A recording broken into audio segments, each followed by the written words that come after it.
one of the aspects of the bin Laden raid was, we were going into Pakistan, which is a sovereign nation, generally frowned upon.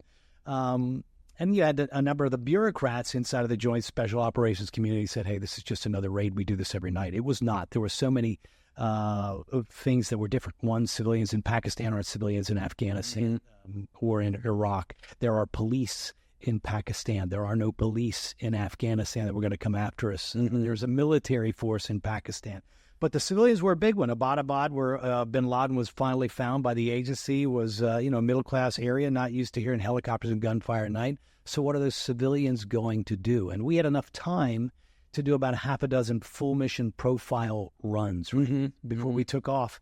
And from the get-go, the very first one, I took our role players, and acting as civilians, and when the target was notionally secure and they'd gotten bin Laden, I sent the role players up to the compound walls to act as curious onlookers to see what would happen. And you can imagine what happened. Our snipers shot them all. Sure. Obviously, paint rounds, right? We don't want to go through role players too quickly, but they shot them all with paint rounds. So I called the guys aside afterwards. And again, this is the co-creation piece. I don't have the answers.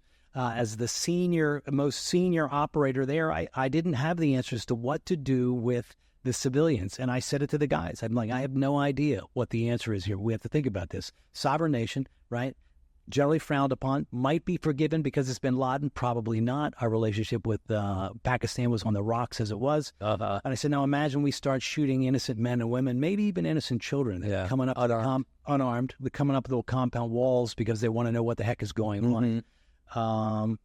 And I said, I don't know what the answer is, but you got to figure it out for the 23 guys that went out on the ground. And as soon as I said that, you can see the way change happens in human groups, right? The stories and the ideas start flying around, and you can see that some ideas were better than others, and they started to get cobbled together, and they started to coalesce. And eventually, when the guys left, they had come to one course of action, and that was dress up one of their own as a Pakistani ISI agent, which is their version of the FBI. They wear the body gear, the body armor that says ISI in big gold letters, the windbreakers, just like they're trained by our FBI, our CIA. So they have that same stuff.